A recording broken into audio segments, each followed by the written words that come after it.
Guys, we're going to go through chapter 55 here quickly. So with this, these are going to be the key terms for chapter 55 that you're going to need to go through and review.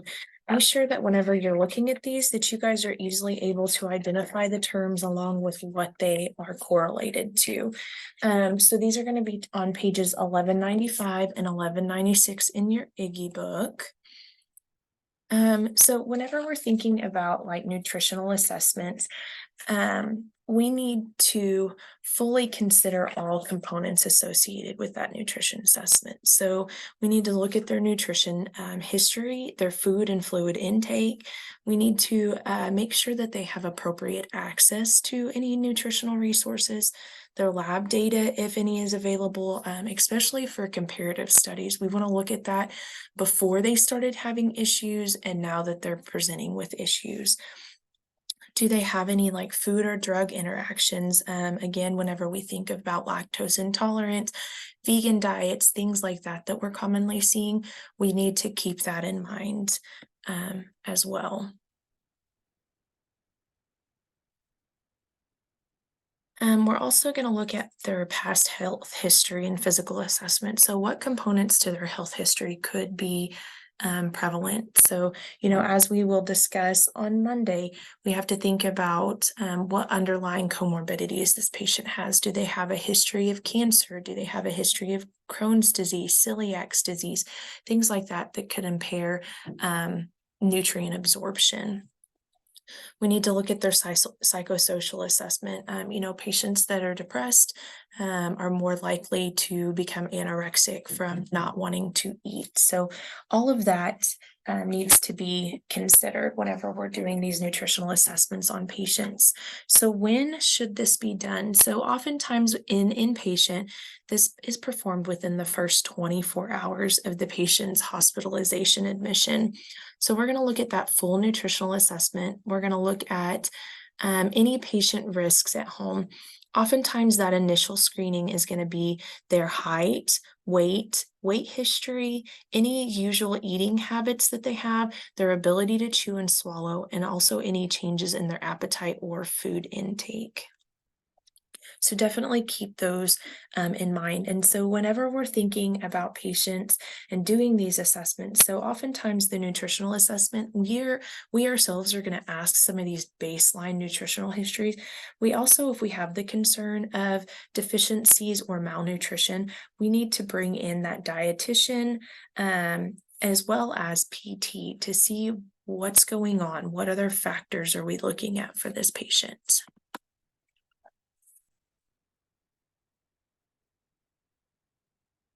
So now we're going to take a peek at undernutrition. So undernutrition was formerly known as that malnutrition.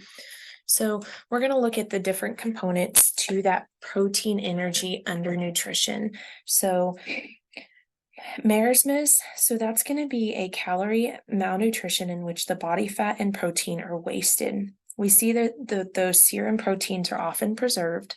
Kwashiorkor is going to be the lack of protein quantity and quality in the presence of adequate calories. So the body weight is often normal, but serum proteins are going to be very low. And then when we look at starvation, we're looking at that complete lack of nutrients. This problem often occurs when food is available, but most commonly seen in areas in which food is unavailable. So during times of famine or different exposure to elements. So unrecognized or untreated PEU, that can lead to dysfunction or disability and increase the patient's morbidity and mortality rates. So when we think of acute PEU, this may develop in patients who were adequately nourished before their hospitalization, but they experience starvation while in a catabolic state from infection, stress, injury, things of that nature. So that chronic is going to occur from chronic health conditions such as cancer, end-stage kidney disease, liver disease, or any chronic neurological diseases such as like dementia and Alzheimer's. So some of the causes, as far as malnutrition, again, poverty, lack of education. We think of substance abuse, alcohol, and drugs. We commonly see this. If they have any illness or mobility, again, that's going to go back to that acute or chronic. So decreased staffing. So that's going to be primarily in those community-based living centers, so nursing homes, independent or assisted living centers where they don't have enough staff to adequately monitor these patients during eating times. Once again, we're going to look at depression or behavior disorders that can contribute to this as well. So when we think of incidence or prevalence, it's saying that 22% of hospitalized patients are undernourished. And then it also says that it is estimated that 5% of hospitalized patients are going to be diagnosed with undernutrition. So when we're thinking of like the common complications associated with undernutrition, so on page 1201, table 55.4, that's going to be some of those common complications of undernutrition.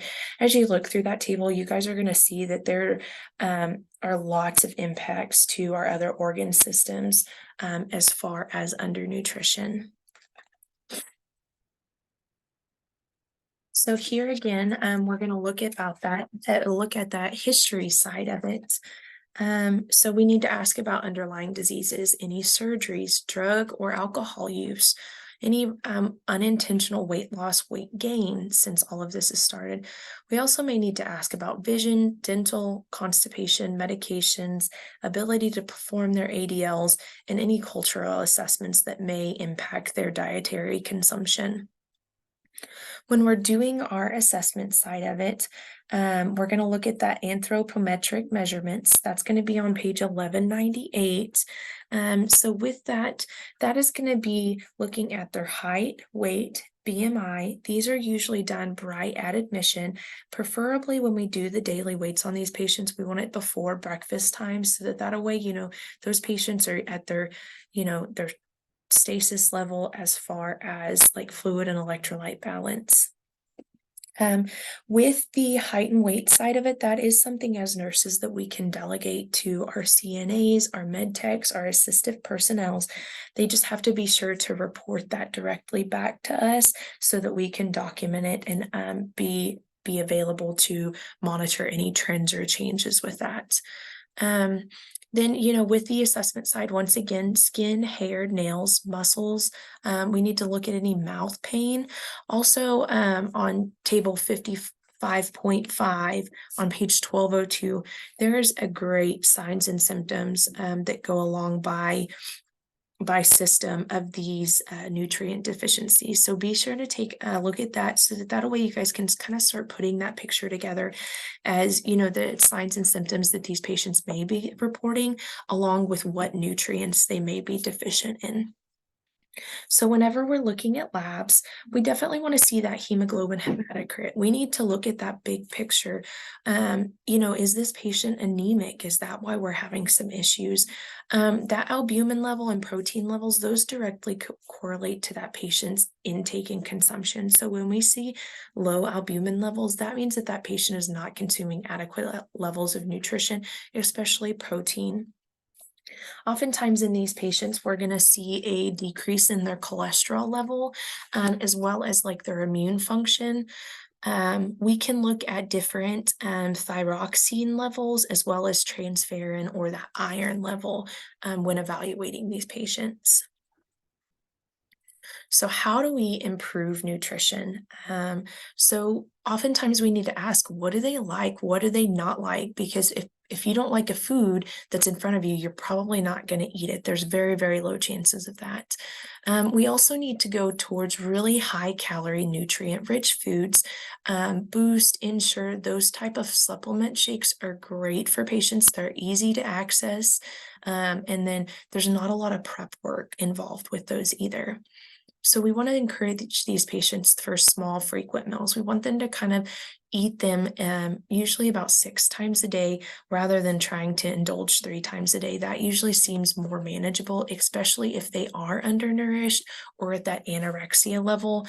This will help their tolerance of food as well. Um, Environment and comfort. We need to make sure that this patient is comfortable. If it's a patient that has a feeding problem, we don't want to leave those patients alone by themselves. So again, here's some of those nutritional substances that we can encourage, especially if they have a support system at home. These are things that can be kept in the fridge. Very, very easy to access. They come in liquids, powders, things of that nature.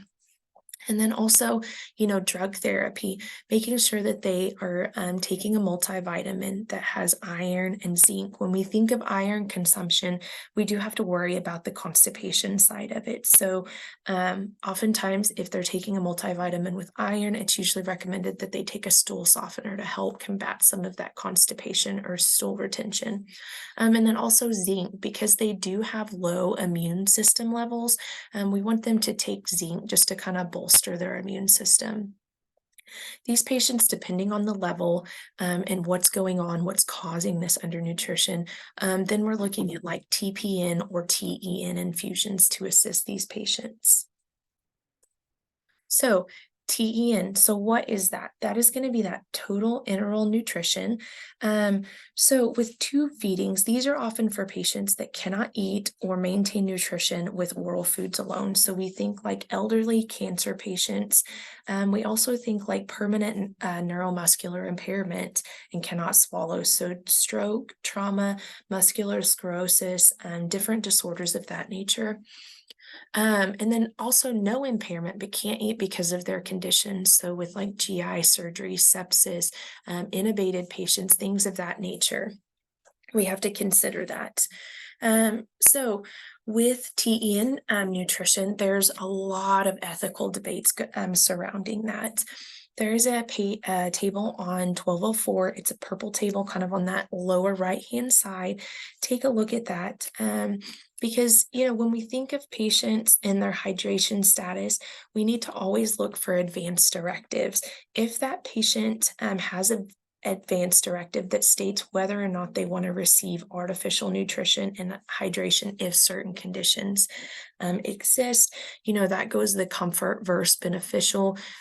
Sometimes with these can be considered life-saving measures to maintain their status. And so, if these patients don't have an advanced directive, but they do have a durable power of attorney, we need to reach out. We need to consult with that medical or that power of attorney to see what their decision would be. So the decision to feed or not feed is very complex. And really, there's no clear right or wrong answer. You'll run into this, especially in ICU patients. You'll see this in hospice care for patients that are getting discharged to home. So this is always going to be something to think about whenever we're looking at that TEN nutrition. So question, TEN has been prescribed for a client with terminal cancer. When the nurse notes that no advanced directives are in place, yet a power of attorney exists, what is the appropriate action? So we're not going to withhold TEN indefinitely. That would not be correct. That could be considered starving this patient. So again, like we had just discussed, we want to contact that durable power of attorney, see what their input is, see if this is something that this patient would desire.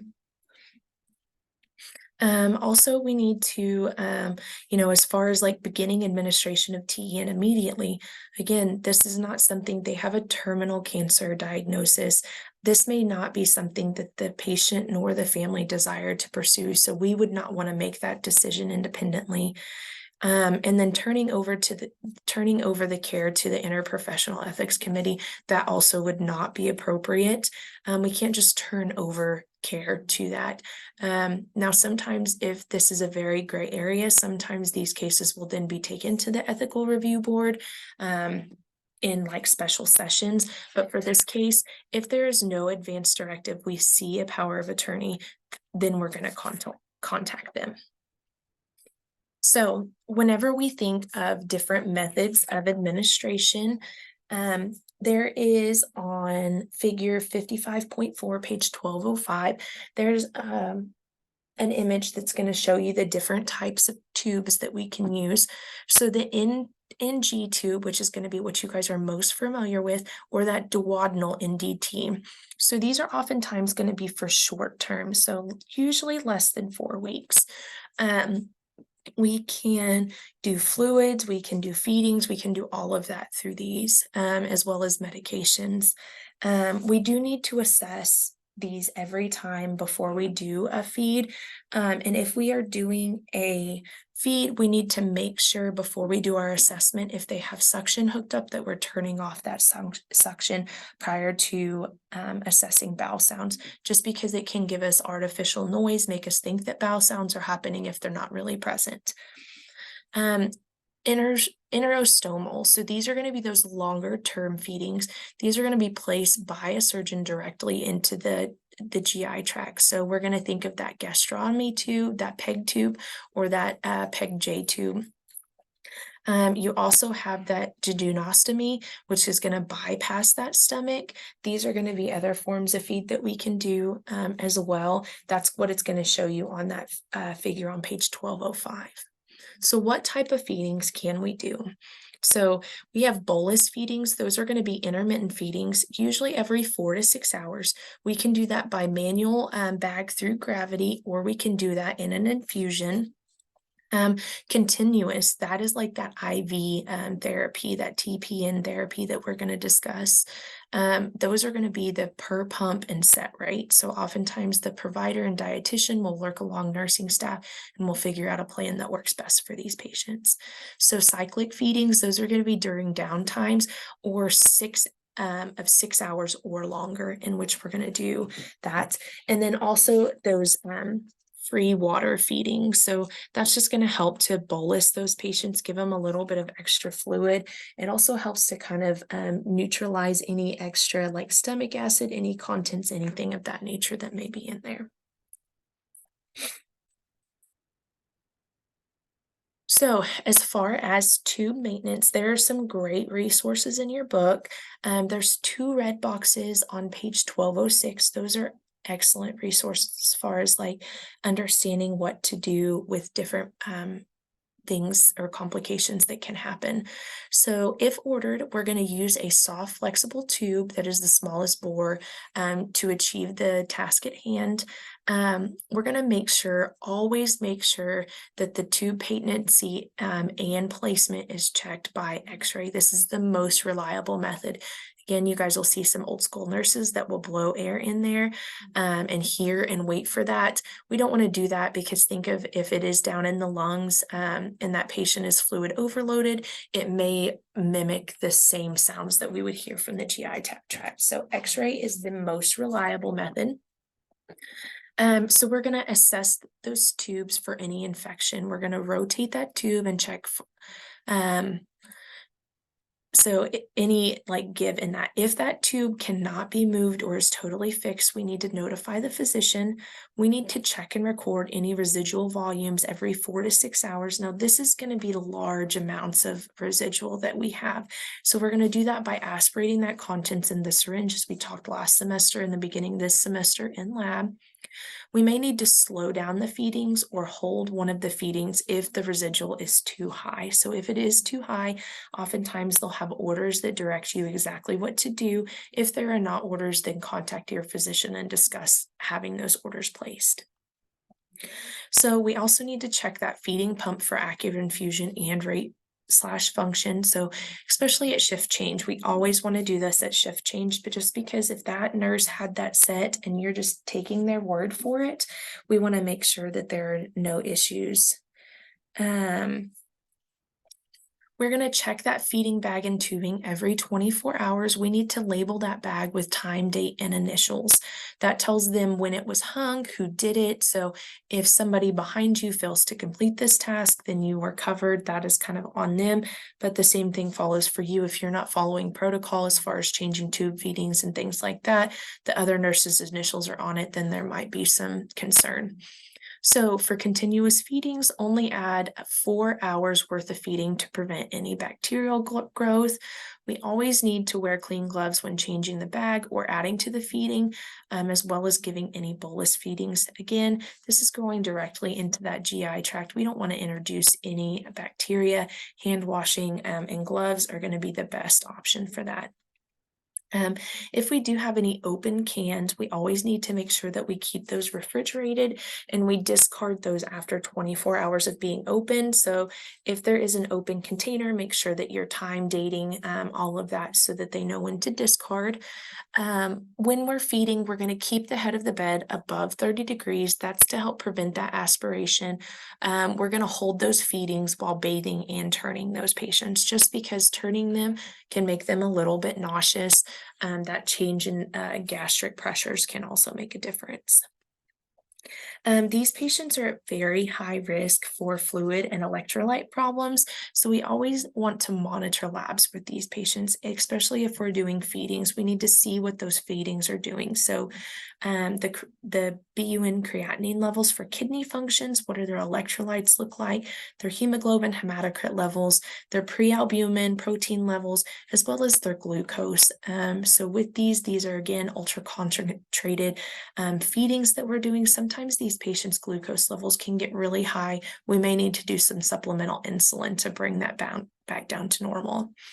Weight, eyes and nose, we need to look for any diarrhea or complications. With any type of NG or tube feeding, they have an increased chance of developing diarrhea just because it's a new source of protein, or any time that they change the type of feeding or manufacturer of feeding that they're doing.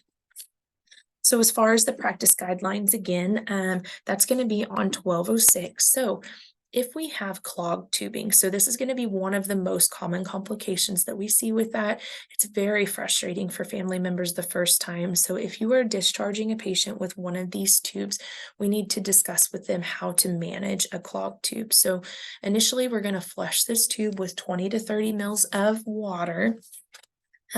We need to make sure that as far as the maintenance, is done before and after bolus feedings, before drug administration, and after checking residuals. This just helps to ensure that that tube is good and clear of any debris. So when it is clogged, we're going to apply or use 30 mils of water, applying gentle pressure with that 50 mil piston syringe. So those are those big syringes like we used in lab. It used to be we used Coke. To clear these out, that would help to break down or eat out any of that debris that is in the tube. That is no longer recommended. Or using cranberry juice. We don't know if this tube is obstructed, if it is dislodged, so we definitely don't want to put something in there that could be leaking elsewhere into that patient's cavity. So we always want to check the form of medications. If there is a liquid medication that is available, we need to utilize that. So contact pharmacy, discuss that patient's med list, and ask them, are there any liquid alternatives for the prescribed medications? We do not want to mix drugs when feeding. If there is not a liquid medication available, then we're going to want to crush those tablets, make sure that they are very finely crushed, and we're going to dissolve that in water. Again, this is another conversation to be had with pharmacy. Make sure that the medications that you are crushing can be crushed. Crushing them may decrease the efficiency of the medication as well as the mechanism, so they may not work as good, or they may be potentiated if they are crushed. So we have to keep those things in mind. So complications that can happen from TEN. So refeeding syndrome is one of those. So this is going to be a metabolic condition in patients who were in starvation mode when the nutrition was started. So oftentimes you'll start noticing muscle loss, electrolyte imbalance. This can be a life-threatening condition. They can also have tube misplacement or dislodgement. So don't just assume if this is having issues, this tube is having issues, that it is clogged. If we do have to get unclogged, it is very difficult. We're always going to want to confirm that placement. Again, that is with X-ray. Once confirmed, mark the tube exit point at baseline. So we need to mark that tube so that if it does move anything, we know where we're starting. Also, we're going to want to check, for lung and vitals. So we need to check for lungs to make sure that with the tube displacement that we don't have any leakage anywhere. Um, we need to make sure that there's no fluid that's developing in the lungs from this, and vital signs that can tell us if we're starting to have other complications. We're going to look for any abdominal distension as well as nausea, vomiting. We do this oftentimes, by checking residuals. If we're checking those residuals, keeping them within the parameters, usually we don't have that overfeeding problem. But if the patient is complaining of that or you start noticing that, we really have to worry about those overfeedings. And so to prevent overfeeding, again, we're going to want to check those residuals every 6 hour or depending on the agency policy and patient assessment. If residual feeding is obtained, we need to check with that healthcare provider for any appropriate interventions. A lot of times it's going to be to slow or to stop that feeding. Sometimes we skip. Withholding feedings, we need to follow our policy. And then after a period of rest, the feeding can be restarted. And usually we restart those at a lower rate than what we had initially performed. So osmolarity, so this is going to be the amount of particles in the solution. So a normal is going to be 270 to 300. So with feedings, they are hyper osmolar. So they're going to have like 300 to 600 particles per solution. So that means that these are very highly concentrated. We're going to want to watch for their electrolytes. With these patients, the two common electrolyte imbalances that are going to be associated are going to be that hyperkalemia and hypokalemia. So we really need to monitor for that by watching the osmolarity levels in their blood. So diarrhea can develop by change of feeding to the isoosmolar or per pump continuous slow the rate. If this patient is having very frequent stools, we need to check for C. diff, especially if it's very foul smelling. They did have normal stools. There's been no changing to the feeding. Otherwise, we do need to follow protocol as far as wearing gloves, changing that tubing every 24 hours.